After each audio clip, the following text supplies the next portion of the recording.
Esta producción se basa en investigaciones periodísticas. Todas las entrevistas y los testimonios son reales, aunque en algunos casos las voces fueron representadas por actores y las identidades de los protagonistas cambiadas por protección de las fuentes.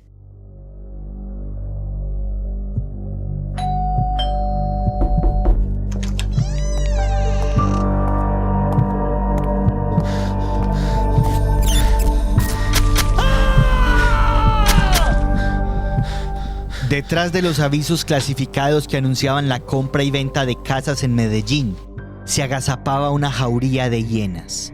Una familia de sangre fría que acechaba a los vendedores buscando estafarlos para quitarles sus bienes inmuebles y, de paso, la vida.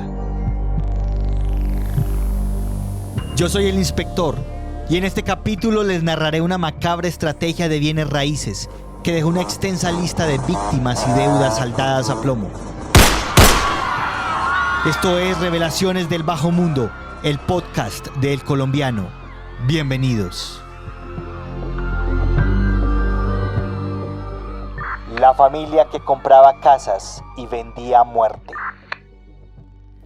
Está mi vida, Señor, entre tus manos, como yo.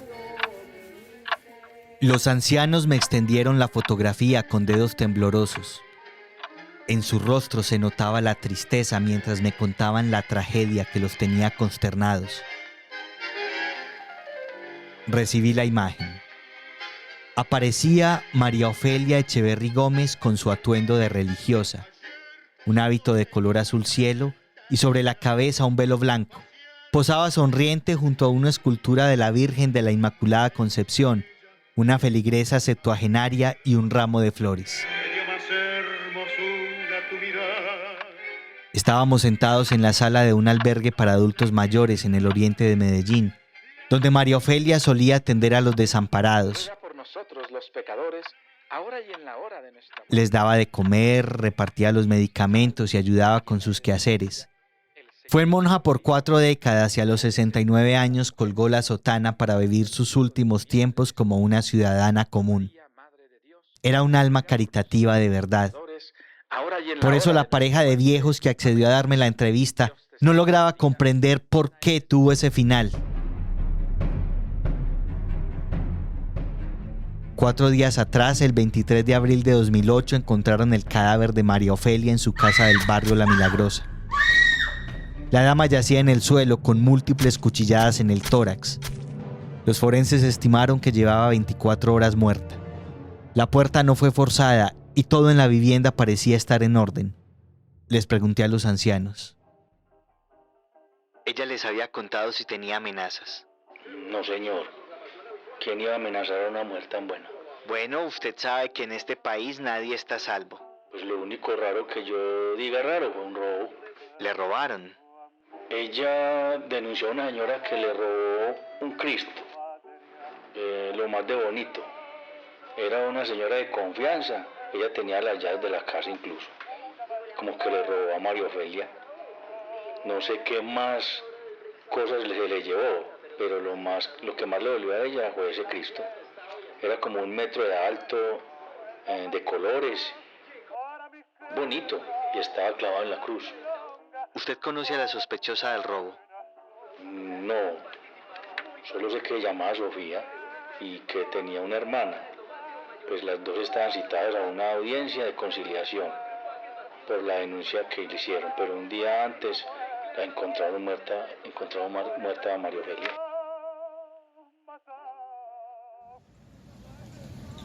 Me despedí de los ancianos y salí con la fotografía que me obsequiaron para publicarla en el periódico.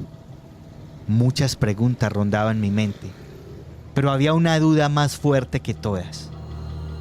¿Quién diablos se atreve a matar a una monja?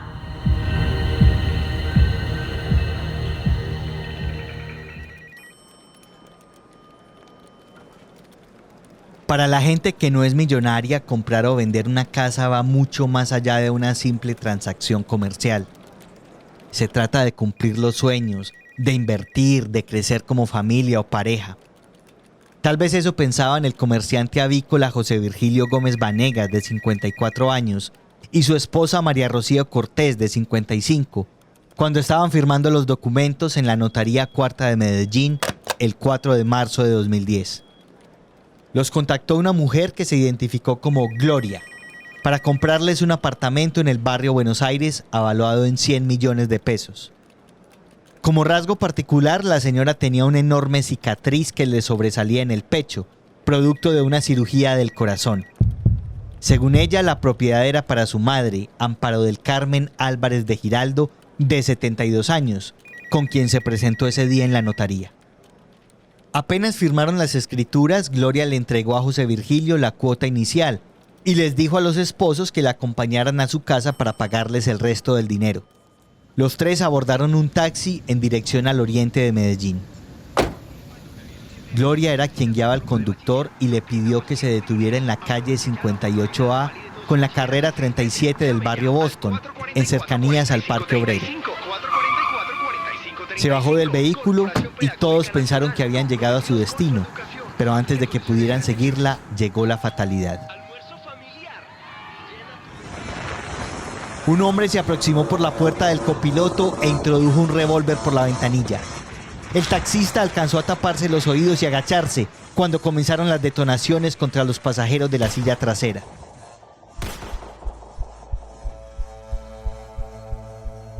José Virgilio quedó inmóvil en su asiento con impactos letales en la cabeza. A su esposa un proyectil le atravesó el rostro, destruyéndole el ojo izquierdo y la mandíbula. El asesino la creyó muerta también porque estaba empapada en sangre, pero ella no perdió la conciencia y pudo escuchar cuando alguien le dijo al tirador: El viejo es el que tiene la plata.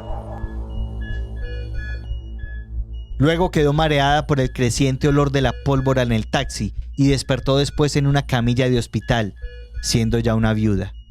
En un instante perdió al hombre que amaba, un ojo y el apartamento.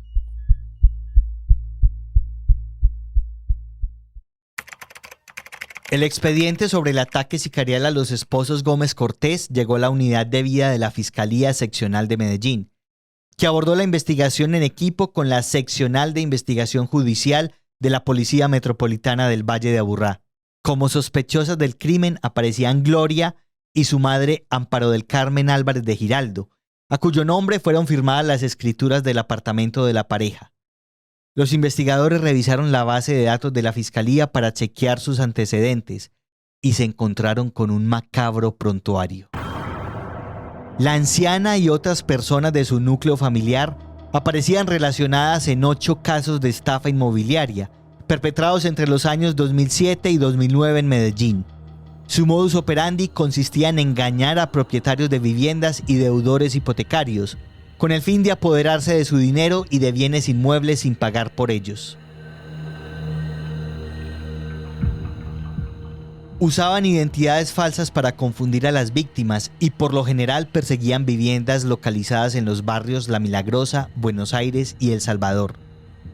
En algunos casos recibían el dinero por la compra de una casa y desaparecían sin entregársela al comprador, quien al final se daba cuenta de que la propiedad figuraba a nombre de otra persona. En otros le suministraban narcóticos a los vendedores para obligarlos a firmar escrituras, compraventas y demás documentos notariales. Y en algunos más recurrían a la fuerza, intimidando a la contraparte para que entregara la plata y la casa.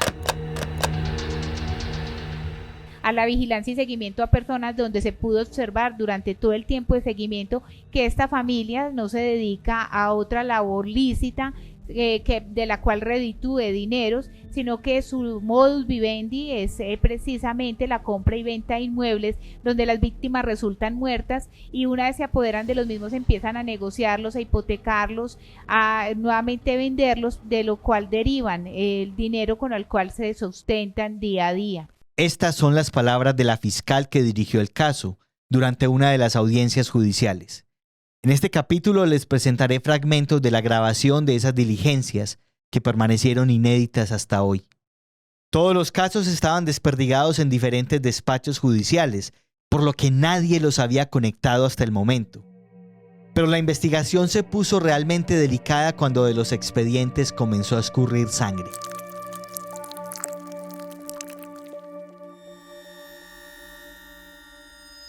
En uno de los casos de estafa, la denunciante fue María Ofelia Echeverry Gómez, aquella religiosa cuya fotografía me habían entregado los ancianos que entrevisté en el albergue 2 años atrás. La denunciada fue Luz Rocío Giraldo Álvarez, hija de Amparo del Carmen Álvarez de Giraldo.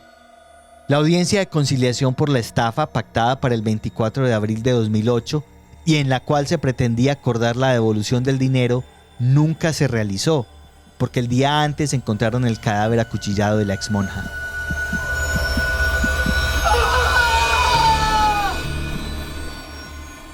Las testigos presenciales, o mejor, los testigos cercanos al hecho, señalan que la habían visto discutir con unas mujeres y con un hombre días antes y que se veía muy molesta por la compra y venta de este inmueble y porque no se le entregaba el inmueble que ya estaba pagando. Además, la exmonja había dado algunos abonos y esto había hecho un registro manuscrito, abonos que inclusive señalaba habérselos hecho a Jenny Joana Cortés Giraldo, hija de Luz Rocío Giraldo de Muñoz. Más aterrador fue constatar que le engañaron 2 veces. Primero, se quedaron con su casa sin pagarle. Y segundo, le robaron 25 millones de cuota inicial para un apartamento que habían prometido venderle. La comisionista que orquestó todo el entramado y que se había presentado como Sofía, también tenía una notoria cicatriz de cirugía cardíaca, igual que Gloria, la compradora involucrada en el incidente de los esposos Gómez Cortés. En efecto, se trataba de la misma persona con identidades alteradas. Su nombre real era igual al de su madre, Amparo del Carmen. Sus apellidos semejantes, Giraldo Álvarez, y su maldad sin igual. Pues no solo se trataba de una persona de avanzado estado de edad, sino que además era una persona que se encontraba sola y muy débil, muy vulnerable en su vivienda y fue atacada por arma blanca en varias oportunidades. A pesar de que trató de defenderse y tiene heridas defensivas, la cantidad de lesiones cortopunzantes que se le causaron la llevaron a la muerte. En su exploración de los expedientes, los investigadores descubrieron que la lista de muertos era más extensa.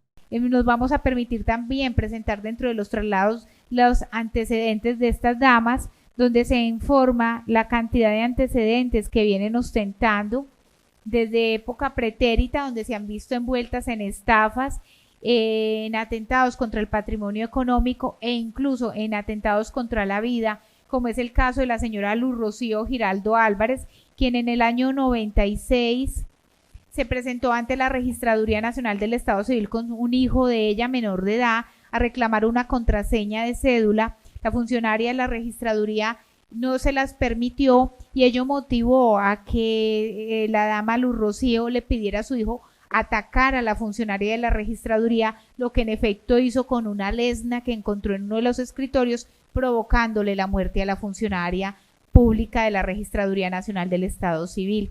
Ello va a ser también uno de los elementos que la Fiscalía va a trasladar para evidenciar la actividad criminal permanente que han desarrollado estas mujeres. Al señor Bernardo de Jesús Céspedes López, de 58 años y cajero de una empresa transportadora de valores, la organización delincuencial le ofreció el mismo apartamento que pretendieron venderle antes a la religiosa María Ofelia en el barrio Buenos Aires. Él retiró las cesantías que le correspondían como trabajador y les abonó 69.600.000 pesos de los 95 millones que costaba el inmueble. Con estos pagos firmó la promesa de compraventa con Luz Rocío Giraldo Álvarez.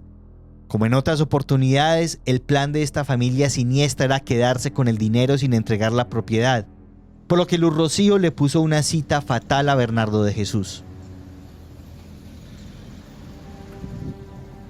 Argumentando que le habían robado el bolso, ella le pidió una copia del documento de compraventa y otros 3 millones de abono a la deuda. El cajero acudió a la reunión en la noche del 30 de julio de 2009 en una esquina del barrio Caicedo.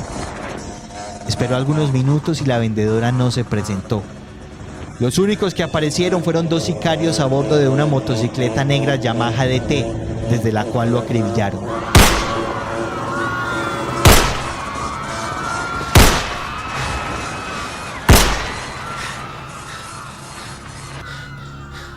Los matones registraron el cadáver y le hurtaron los 3 millones y varios papeles que llevaba, pero olvidaron el contrato de compraventa original que llevaba en el bolsillo de la camisa ensangrentada. Días después, la viuda de Bernardo de Jesús le pidió a Luz Rocío el apartamento que su marido había comprado antes de morir, pero esta negó haber recibido los pagos y la trató de ladrona en la notaría. Los sicarios contratados por la familia atacaron una vez más el 20 de febrero de 2010 junto a un estacionamiento del barrio El Salvador. Allí estaba parado a las 10 de la noche Luis Fernando Vélez Rodríguez, al parecer esperando a alguien. Este hombre, sin saber que se estaba metiendo a la boca del lobo, se convirtió en novio de una de las integrantes del clan, Jenny Johanna Cortés Giraldo, y en poco tiempo de romance ya le había comprado un taxi y una casa en el barrio El Mirador de Bello, y estaba ahorrando para adquirir otra propiedad en el poblado. Pese a estos planes, aquella noche sintió el rugido de la moto Yamaha DT acercándose y el eco de la pistola que apuntaron contra su pecho.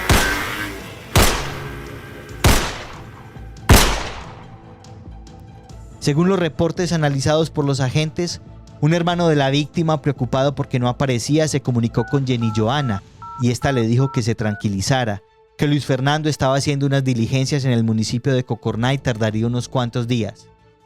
A la semana siguiente sus allegados lo encontraron en la morgue y la supuesta novia no volvió a aparecer, ni siquiera al funeral. Para rematar, el occiso tenía una motocicleta, la cual le había sido robada días atrás y luego apareció a nombre de Daniel Alexander Giraldo Álvarez, el tío de la novia. Lo insólito es que la venta, según los documentos que reposan en el tránsito municipal, la hizo Luis Fernando el 3 de marzo de 2010, cuando ya llevaba 11 días de muerto. Todo indica que le suplantaron la identidad.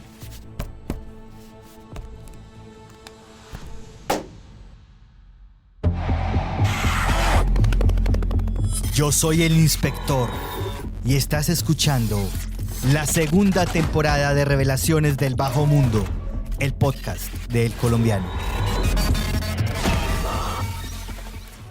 Establecer todas estas conexiones no fue sencillo, según me contaron varios de los agentes que estuvieron a cargo de la investigación.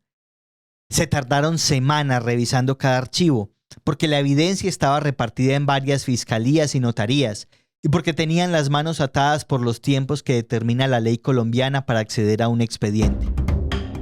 Mientras estaban en esa labor, la familia de estafadores asesinos no se detuvo, y el número de víctimas siguió creciendo.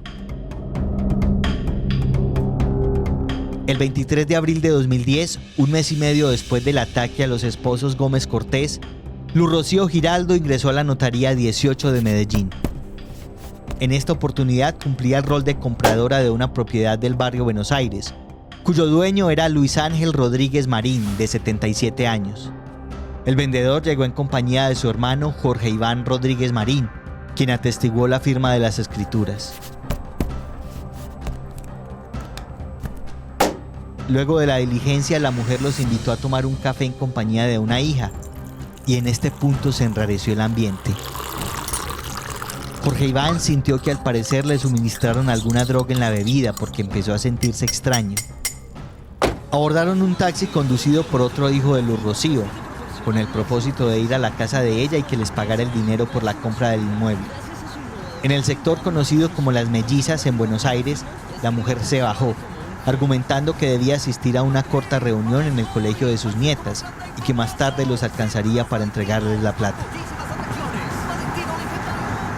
Aunque se trataba de una situación anómala a todas luces, los hermanos Rodríguez Marín aceptaron y siguieron en el carro, al parecer bajo los efectos del narcótico. Unas cuadras más adelante, el taxista fingió estar extraviado, dando varias vueltas hasta que les pidió que se bajaran.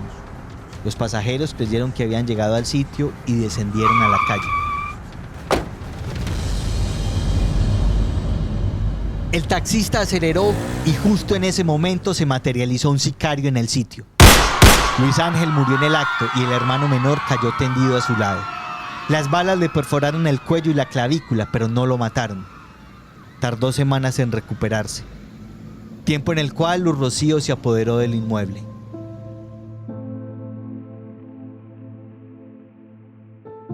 Estas arpías eran insaciables y muy pronto seleccionaron a su siguiente objetivo: los esposos Giovanni de Jesús Rojas Puerta y María Ligia Montes López. La pareja le compró a Luz Rocío una casa de 180 millones en el barrio Santa Fe el 21 de junio de 2010. En 2 contados abonaron la suma de 110 millones y pactaron un plazo de 3 meses para pagar el resto. Con el dinero abonado, el acuerdo contemplaba que los compradores ya se podían ir a vivir a su nuevo hogar, pero Luz Rocío siempre aplazó la entrega de las llaves con diferentes excusas, hasta que una semana después, el 29 de junio de ese año, reveló sus verdaderas intenciones. A las 7:30 de la noche alguien llamó a la puerta en su casa del barrio Buenos Aires, y cuando el señor Giovanni Rojas abrió, su vida acabó tempranamente a los 40 años de edad, justo cuando anhelaba iniciar otra etapa de su vida en un barrio diferente. Como en los demás casos, la viuda trató de reclamar el inmueble comprado, pero Luz Rocío ya se lo había transferido a su hija Jenny Joana y esta a su vez lo había hipotecado, dejando a las víctimas sin predio ni dinero. Inmueble que se encontraba a nombre de Saúl Alexander Cortés, pero que ha sido, conforme al certificado de libertad y tradición, que no se nos fuera entregado el día de hoy por la Oficina de Instrumentos Públicos de la Zona Sur, trasladado ese inmueble por parte de Saúl Alexander Cortés a su hermana Jenny Joana Cortés Giraldo, anotación que ocurre el día 31 de agosto del 2010 y que esta en la misma fecha lo hipotecara a nombre de Carlos Mario Valencia Gudelo por la suma de 55 millones. Deduciendo entonces como otra inferencia de esta situación, y es decir, la voluntad de timar a estas víctimas y de no entregar el bien, pese a la insistencia de la señora María Ligia Montes para que ello ocurriera y pese al pago que ya había efectuado. El siguiente homicidio no tardó ni 24 horas en ejecutarse. Esta vez la sombra de la muerte cubriría a un líder comunitario, William de Jesús Álvarez Telles, director del Parque Biblioteca de Belén, un reconocido centro de lectura, arte y esparcimiento en el suroccidente de la ciudad. Su tragedia comenzó cuando fue contactado por una mujer interesada en comprarle la casa que tenía en el barrio Buenos Aires.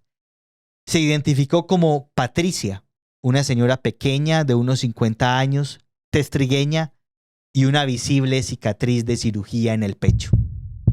En este punto de la historia ya sabemos de quién se trataba: Amparo del Carmen Giraldo Álvarez. Acordaron el negocio por 110 millones de pesos y se reunieron para firmar la compraventa en la Notaría Novena de Medellín el 28 de junio de 2010. Como comprador figuraría Daniel Alexander Giraldo Álvarez, quien entregó un cheque de gerencia que posteriormente resultaría falso. 2 días después, cuando ya estaban en el proceso de trasteo de los enseres, la tal Patricia le recomendó a William de Jesús 2 jóvenes que manejaban un camión para que le llevaran un cuadro que tenía en la casa de Buenos Aires. El hombre los contrató y los guió hasta su vivienda del barrio Conquistadores. Apenas llegaron, los jóvenes esgrimieron una pistola y un cuchillo. Al bibliotecario se lo llevaron para la sala y a su esposa Dora Luz Giraldo la encerraron en el garaje. El delincuente que tenía el puñal comenzó a interrogarla a punta de golpes. Maricona, ¿dónde está el bolso, pues? ¿Dónde está el hijueputa bolso que tenés en forma de barco? Lo necesito ya. Me lo pasas ya y me pasas la agenda también, maricona. Te ensayo ya, pásamelo. El agresor se refería a un bolso de color beige que Dora Luz portaba el día en el que firmaron las escrituras. Allí guardó una agenda con todos los nombres, direcciones, teléfonos y seriales de documentos de los involucrados en la escritura. En ese momento se oyó una detonación en la sala. El hombre del cuchillo detuvo su brutal interrogatorio y salió corriendo. Minutos después, Dora Luz salió del garaje y encontró a su marido sin vida. Los hijos de la pareja, que estaban descansando en sus habitaciones, quedaron en shock apenas vieron la escena. El abogado de la familia recalcó esta desgracia ante el juez para exigir una condena ejemplar.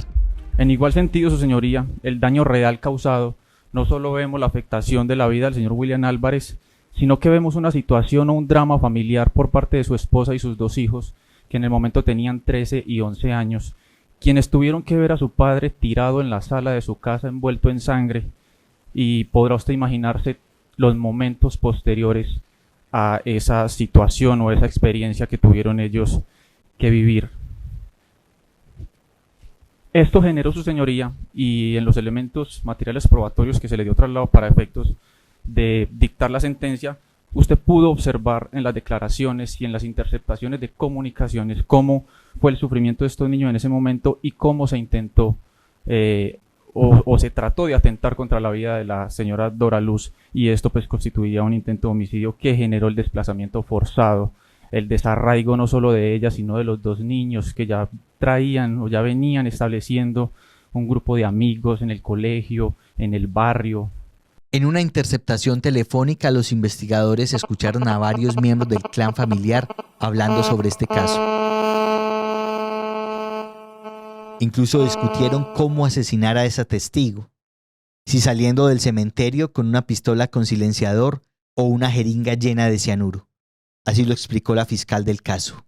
Asimismo, se infiere de las conversaciones cómo desde el día 30 de junio empiezan a averiguar qué pasó, si hay mucha gente en los alrededores de la vivienda de William de Jesús Álvarez Vélez, y cómo los sicarios no cumplieron con el designio criminal de forma completa, pues no le dieron muerte a Dora Luz Giraldo, y que hay que callarle la jeta a esa vieja, tal y como lo aluden en su lenguaje en las conversaciones. Por ello se disponen a que los sicarios vayan hasta Campos de Paz y le den muerte en ese lugar. Sin embargo, como no es posible, el día 2 de julio buscan que en Capillas de San Juan, donde se hace una misa, se le dé muerte a la señora, para lo cual se contactan con Pingüino y con Peluca, que son 2 sicarios, a quienes les piden terminar la acción. Sin embargo, estos manifiestan que tienen el silenciador de la pistola malo y que por ello la forma más efectiva es una inyección de cianuro, a lo que Amparo del Carmen Giraldo Álvarez les indica que le hagan, que si eso es efectivo, que le hagan. Sin embargo, la policía pudo salvaguardar la vida de Dora Luz Giraldo, ponerla a salvo de cualquier atentado contra la vida, y por ello no se llevó a cabo ese designio criminal frente a la viuda del señor William de Jesús Álvarez Vélez. En un lapso de 3 años, la familia criminal acumuló 7 muertos, 3 heridos, 8 estafas y 9 inmuebles negociados de manera ilegal. La frecuencia de sus ataques fue especialmente terrorífica en 2010, cuando mataron a 5 personas en apenas 5 meses. Los investigadores establecieron que la banda era comandada por las hermanas Amparo del Carmen y Luz Rocío Giraldo Álvarez, quienes actuaban en asocio con su anciana madre, Amparo del Carmen Álvarez de Giraldo, con sus otros hermanos, Dani Alexander y Silvia Giraldo Álvarez, y sus hijos y sobrinos, Jenny Joana, John Steven y Saúl Alexander Cortés Giraldo, además de 3 sicarios conocidos con los alias de Peluca, Sebastián y Pingüi. Se detectó que seleccionaron a sus víctimas publicando avisos clasificados en los periódicos o colgando letreros de "se vende" en las viviendas. Hemos observado cómo hay 7 homicidios y 2 atentados, 2 tentativas de homicidio, casi siempre contra personas de avanzada edad. No es el caso de don William de Jesús Álvarez, pero sí una persona indefensa, una persona que, al decir de las personas que han despuntado, que han rendido su entrevista en estas investigaciones, era una persona buena, un buen ciudadano, un buen compañero, una persona honorable, correcta, que ese bien patrimonial que vendió era producto de su trabajo de varios años y que lo vendió para hacerse unos dineros para mejorar ese modus vivendi, esa residencia familiar. Sin embargo, eso no se pudo llevar a cabo porque se le fue arrebatado de su núcleo familiar y de la sociedad a esta persona que bastante le aportó no solo a su familia, sino a la cultura y a la alcaldía de Medellín, si se quiere, como funcionario público.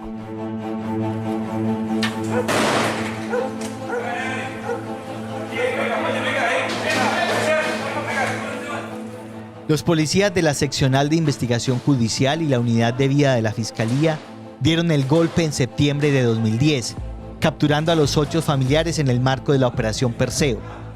La policía convocó a una rueda de prensa para anunciar el resultado y allí estuve, registrando con mi grabadora Sony las palabras del coronel Luis Eduardo Martínez.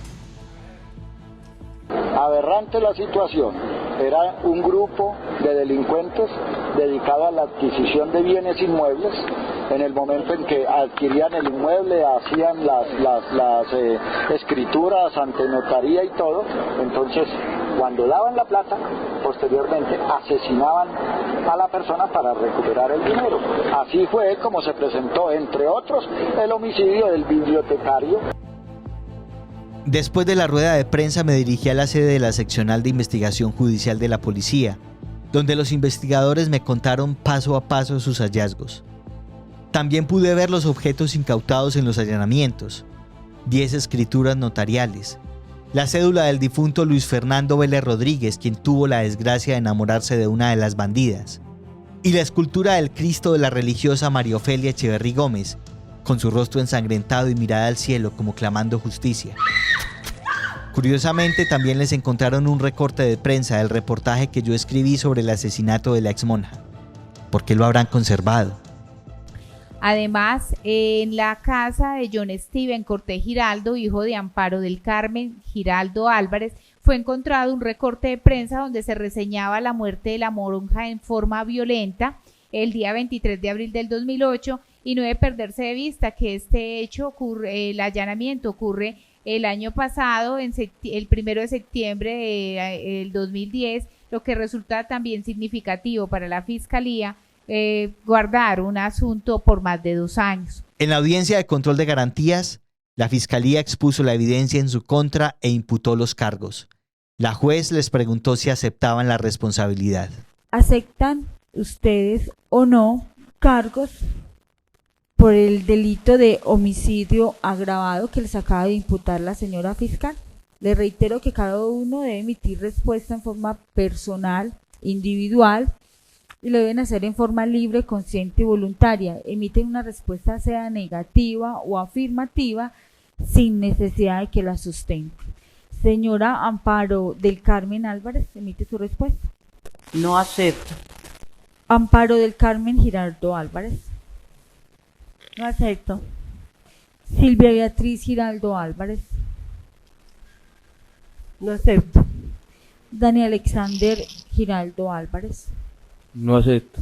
Todos los capturados se declararon inocentes en el estrado, iniciando así un tortuoso proceso penal, repleto de apelaciones, maniobras dilatorias y juicios orales durante 9 años.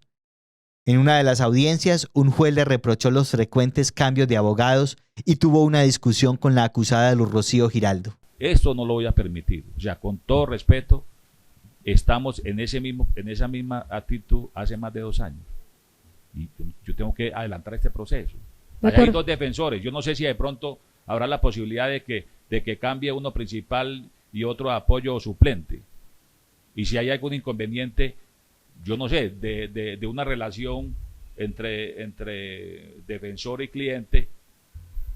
Pues, discúlpeme, doctor. ¿Qué llama usted ser abogado de una persona que ni va a una cárcel y que tampoco nos pone un investigador para que averigüe cómo fueron los hechos? No, abogado es el que está pendiente, cuénteme cómo fue esto, cómo... No, desde que él llegó y nos conoció en la cárcel, él fue el acusador de nosotras. Él no fue ningún abogado, él nunca nos ha escuchado, él no se ha prestado como se ha prestado el doctor Andrés Felipe. Escúcheme, señora, por favor, es que está pasando lo mismo con los defensores públicos que con los defensores contractuales. O sea, pasa exactamente lo mismo. O sea, usted han tenido varios, no solamente uno, 2 o 3 defensores contractuales y ha pasado lo mismo. O sea, a ustedes nadie les sirve.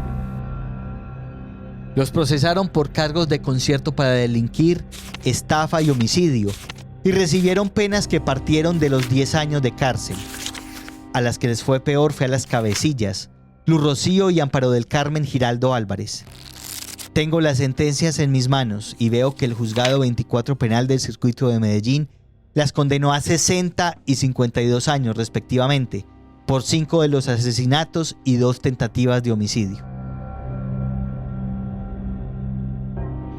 Pero el fallo fue apelado, y en segunda instancia el Tribunal Superior de Medellín le redujo la pena a 44 y 38 años respectivamente.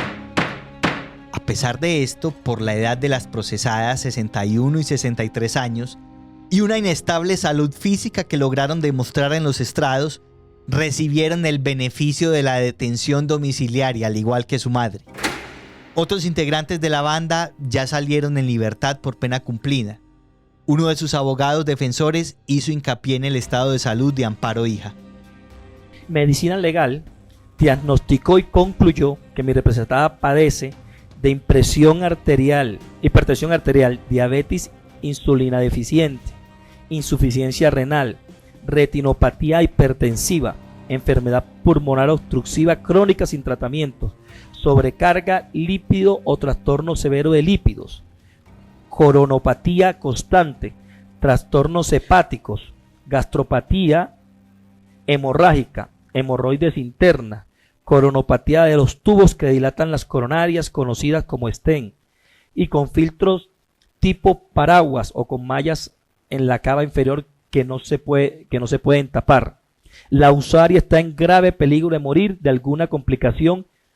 Este dictamen fue de abril del 2003 y ha sido revisado periódicamente cada 3 meses por medicina legal por orden del juez de ejecución de penas, razón por la cual aún hoy se mantiene la prisión domiciliaria y justamente la próxima revisión es el 4 de febrero del cursante año. Durante el proceso penal falleció de muerte natural la anciana matriarca de la familia, Amparo del Carmen Álvarez de Giraldo, el 14 de enero de 2017. Se fue de este mundo a los 80 años de edad, con las manos manchadas de sangre y su descendencia marcada por los crímenes que perpetraron. La familia Giraldo Álvarez deja un legado de horror en torno a las estafas con propiedad raíz. Y ustedes ya saben qué hacer cuando vayan a comprar o a vender una casa. Tengan mucho cuidado, confirmen primero la información, eviten citas extrañas y desconfíen cuando haya enredos con los pagos. Después de todo, nadie sabe qué hay detrás de la amabilidad de un comprador.